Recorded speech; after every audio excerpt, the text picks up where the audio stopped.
गर्मियों का मौसम शुरू हो रहा है तो क्यों ना गर्मी के मौसम के साथ साथ अपने गार्डन में कुछ नए नए फूलों को ऐड किया जाए।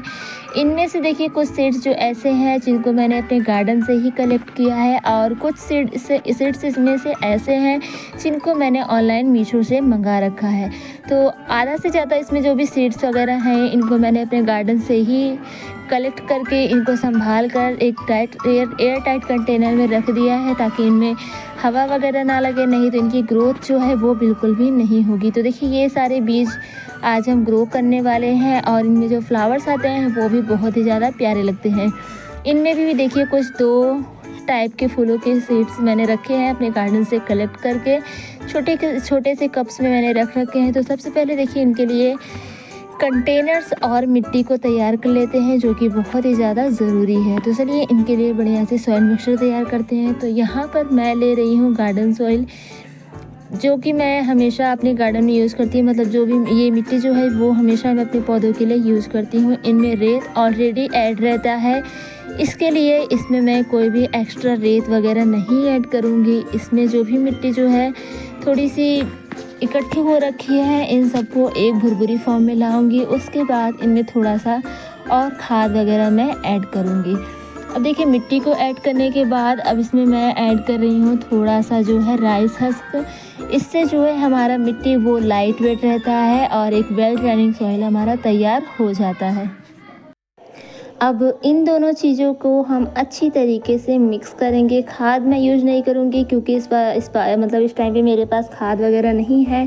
तो ऐसे ही मिट्टी में मैं जो है मिट्टी में थोड़ा सा राइस हस्क यूज़ करके एक वेल ड्रेनिंग सॉइल तैयार करके इनको छोटे छोटे से कंटेनर्स में डाली हूँ। और देखिए इन छोटे छोटे से कंटेनर्स में मैंने पहले भी कुछ सीड्स लगा रखे थे जो कि मैं ट्रांसप्लांट कर चुकी हूँ। और कुछ सीड्स ऐसे थे, मतलब कुछ ऐसे थे जिनमें भी सीड्स जो है वो ग्रो नहीं हुए थे। तो ये जो कंटेनर्स है ये पूरी तरीके से ख़राब हो चुके हैं क्योंकि ये कागज़ के बने रहते हैं और इनको ज़्यादा दिन तक हम यूज़ नहीं कर पाते हैं। एक ही बार इनमें सीड्स को हम लगा सकते हैं, बाकी 2 से 3 बार इनमें लगा नहीं सकते। लेकिन इनमें से कुछ कप्स ऐसे थे जो कि सही कंडीशन में थे, तो क्यों ना जो सही कंडीशन में है उनमें सीड्स लगा लेते हैं। तो और भी हमारे पास बहुत सारे नए नए कप्स रखे थे इस तरीके के, तो इनमें भी फटाफट से ड्रेनेज होल्स तैयार कर लेते हैं। और ड्रेनेज होल्स बनाने के बाद इनमें हम जो है बीजों को लगाएंगे। 2 से 3 ड्रेनेज होल्स मैंने हर एक कंटेनर में बना लिया है जिसमें से हमारा एक्स्ट्रा वाटर जो है वो निकलेगा। देखिए ये हमारा पुराना कंटेनर है, इसमें ढेर सारे मैंने ड्रेनेज होल्स बनाए हैं छोटे छोटे से, लेकिन इन नए कंटेनर्स में बड़े से 2-3 ही ड्रेनेज होल्स हमने बनाया है। अब देखिए छोटे छोटे से कंटेनर्स में मिट्टी को इस तरीके से भरना है, पूरी ऊपर की तरफ मिट्टी को नहीं भरना है, यानी कि ज़्यादा ऊपर तक मिट्टी हमें नहीं भरना है। इसमें थोड़ा सा ही इसको खाली रखना है ताकि सीड्स के जब हम ऊपर से लगाएंगे तो इसको ऊपर से भी हल्की हल्की मिट्टी को डालेंगे। तो एक एक करके सारे कंटेनर्स को सबसे पहले भर लेते हैं। तो देखिए ये हमारे आधे से ज़्यादा जो है वो कंटेनर्स भर चुके हैं मिट्टी से, और इस कंटेनर को भी हमने तैयार कर लिया है। इनमें भी हम जो है सीड्स लगाएंगे। ये पुराने मसाले के डिब्बे से बना हुआ है सीडलिंग ट्रे, मैंने इसको बना लिया है अपने गार्डन के लिए। तो देखिए यहाँ पर हमारा कंटेनर जो है वो पूरी तरीके से तैयार हो चुका है बीजों को लगाने के लिए। तो सबसे पहले इन सारे कंटेनर्स को एक साइड पर रख लेते हैं और यहाँ से इस मिट्टी को हटा देते हैं। अब देखिए इनमें अच्छी तरीके से एक बार वाटरिंग करेंगे और ताकि इसकी जो मिट्टी है वो अच्छी तरीके से सेट हो जाए और बीज लगाने के बाद कोई भी नुकसान इनको ना पहुंचे। क्योंकि कभी कभी ऐसा होता है कि बीज लगाने के बाद जब हम ऊपर से सावरिंग करते हैं, पानी डालते हैं, तो बीज जो होते हैं वो नीचे की तरफ धंस जाते हैं। अब सबसे पहले इनमें हम लगाएंगे लाल कटोरी के बीजों को नहीं, बल्कि यहाँ पर मैं ले रही हूँ गुलबख्शी यानी कि गुलियाबास के पौधे को। इसमें 4 बजे फूल आता है, इसके बहुत सारे नाम हैं। 4 o'clock के नाम से भी जाना जाता है। इसके जो फ्लावर्स आते हैं इसमें पिंक कलर के आते हैं, कुछ इस तरीके के, जो कि बहुत ज़्यादा प्यारे लगते हैं। सेकंड नंबर पर आता है ये मोरपंखी यानी कि विद्या तुजा का पौधा, जो कि देखने में बहुत ही ज़्यादा अच्छा लगता है। साइज़ के साथ में ही ये नर्सरी में काफ़ी ज़्यादा महंगा मिलता है, 400 से 500 रुपये में इसका प्राइस है। तो इसके भी सीड्स मैंने कलेक्ट करे थे और इनको भी मैं आज ग्रो करने वाली हूँ। देखते हैं इनके सीड्स यहाँ से तैयार होते हैं, यानी कि इनके नए नए पौधे बनते हैं या फिर नहीं। इसके बाद मैंने इस कंटेनर में जो है पिंक सेलोसिया के बीजों को डाल दिया है। अब इनमें हम लगाएंगे कुछ और नए बीज। तो देखिए यहाँ पर जो है जो बीज है इसमें है अपराजिता और सेलोसिया के बीज, जिसमें से देखिए सेलोसिया की बहुत सारी वैरायटी होती है, तो पिंक वाले को हमने ऐड कर लिया है इसमें। अब ये जो है बीज है ये है अपराजिता के, तो इसी के साथ साथ हम अपराजिता के बीजों को भी ग्रो कर लेते हैं। इसमें ब्लू कलर के फ्लावर्स आते हैं जो कि देखने में काफ़ी ज़्यादा सुंदर लगते हैं। इसी के साथ में इसके फूलों के बहुत सारे बेनिफिट्स होते हैं। इसके फूलों की चाय बनाई जाती है जिसको ब्लू टी के नाम से जाना जाता है, जो कि बहुत ही ज़्यादा फ़ायदेमंद होता है, बहुत सारी बीमारियों को दूर करता है। माइग्रेन हो गया, इन सारी जो है बीमारियों को दूर रखता है। थायराइड वगैरह जो होते हैं इनसे भी हमें बचाता है। तो इस प्लांट को अपने गार्डन में ज़रूर ऐड करें, क्योंकि फूलों के साथ साथ ये हमें बहुत सारे बेनिफिट्स भी देने वाला है। तो देखिए 4 टाइप के सीड्स जो हैं वो हमारे लग के पूरी तरीके से तैयार हो चुके हैं। अब इनको रखते हैं हम एक साइड पे, और इनमें जो है इनको साइड में रखने से पहले इनको ऊपर से भी थोड़ी सी मिट्टी को ऐड कर देते हैं, ताकि कोई भी पक्षी वगैरह इसको अपना दाना समझकर ना ले जाए।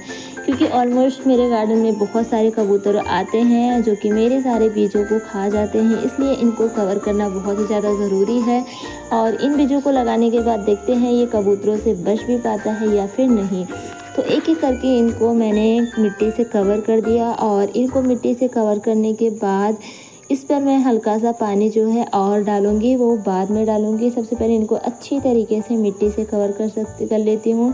आप चाहें तो इसके ऊपर से कोकोपीट का भी यूज़ कर सकते हैं, कोकोपीट का भी यूज़ कर सकते हैं, या फिर कोई भी खाद वगैरह डाल सकते हैं। मैं यहाँ पर नॉर्मल गार्डन सॉइल से ही इसको कवर कर रही हूँ। कवर करने के बाद इस पर अच्छी तरीके से एक बार और वॉशिंग करेंगे, ताकि जो बीज हैं वो अच्छी तरीके से पानी में एब्जॉर्ब हो जाए, जिससे जो है इसकी ग्रोथ और भी बढ़िया तरीके से होगी। इसको करने के बाद देखिए हमने इस पर नाम लिख लिया है। तो पहला हमारा पौधा था गुलियाबास, दूसरा था अपराजिता, अब ये वाला पौधा था हमारा मोरपंखी, तो हम इस पर नाम लिख देंगे। और इसी के साथ देखिए ये पिंक सेलोसिया था, तो इस पर हम पिंक सेलोसिया भी लिख देंगे, ताकि हमें पहचान हो जाए कि इन बीजों को मतलब किस कंटेनर में हमने किस बीजों को लगाया है, जिससे हमें ये पता चल सकेगा कि हमारे कौन से बीज जो हैं वो ग्रो हुए हैं और कौन से बीज ग्रो नहीं हुए हैं।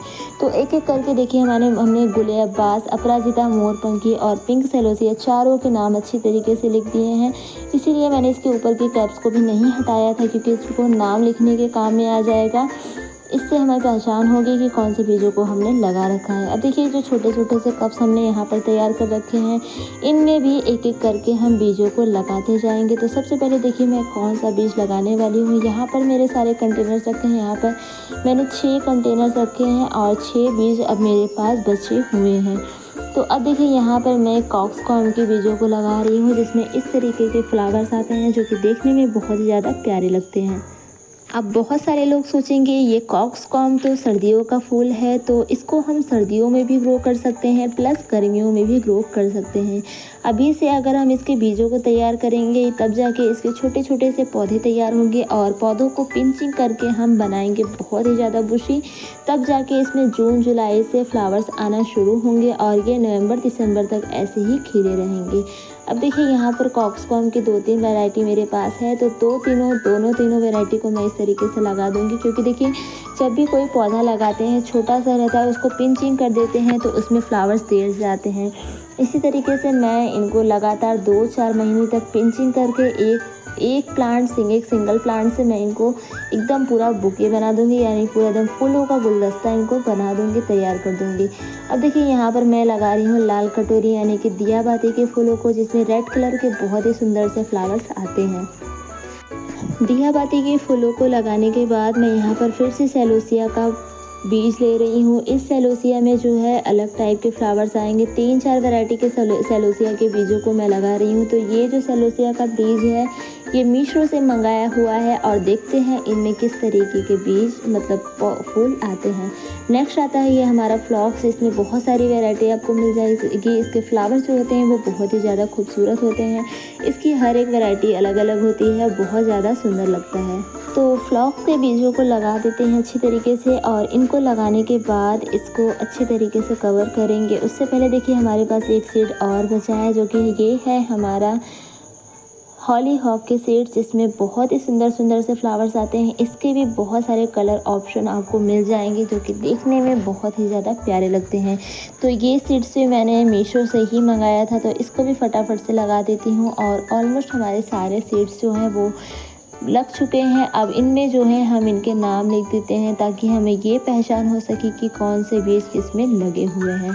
तो देखिए ये कॉक्सकॉम का हमारा पौधा था, तो उसमें हमने कॉक्सकॉम लिख दिया है। अब यहाँ पर देखिए मैं लिख रही हूँ रेड कॉक्सकॉम, क्योंकि ये रेड कॉक्सकॉम मैंने अपने गार्डन से ही ऐड किए हैं इनके बीजों को। तो इसमें मैं अलग अलग नाम लिखूँगी। और इसमें है हमारा जो है मीशो वाला कॉक्सकॉम। तो देखिए अलग अलग नामों से लिखूंगी ताकि पहचान हो सके। कॉक्सकॉम के 3-4 वैरायटी मैंने लगा रखी है, तो अलग अलग नाम लिखेंगे तभी इनकी पहचान हो पाएगी। अब देखिए इसमें हॉली हॉक को मैंने एच लिख दिया है, जिससे मुझे ये पता चलेगा कि ये हॉली हॉक का है। उसके बाद फ्लॉक्स को मैंने भी इसका नाम लिख दिया शॉर्टकट में फ्लॉक्स को लिखने के बाद देखिए हमारा ऑलमोस्ट जो है सारा काम हो चुका है। अब इसके ऊपर से एक लेयर मिट्टी और डालेंगे ताकि जो है हमारे सीड्स वो अच्छी तरीके से कवर हो जाएं और इनको कोई भी पक्षी वगैरह लेकर ना जाए। तो अच्छी तरीके से मिट्टी डालने के बाद ऊपर से फिर से हम करेंगे इनमें वाटरिंग, क्योंकि वाटरिंग करना ऊपर से बहुत ही ज़्यादा ज़रूरी होता है। क्योंकि जब ऊपर से हम पानी डालेंगे तो हमारे बीज जो हैं वो अच्छी तरीके से पानी को ऑब्जर्व करेंगे और हमारे सीड्स जो हैं वो बहुत ही निकलना शुरू हो जाएंगे। अपडेट देखने के लिए चैनल को सब्सक्राइब ज़रूर करें और वीडियो पसंद आया हो तो लाइक ज़रूर करें। Thank you so much for watching.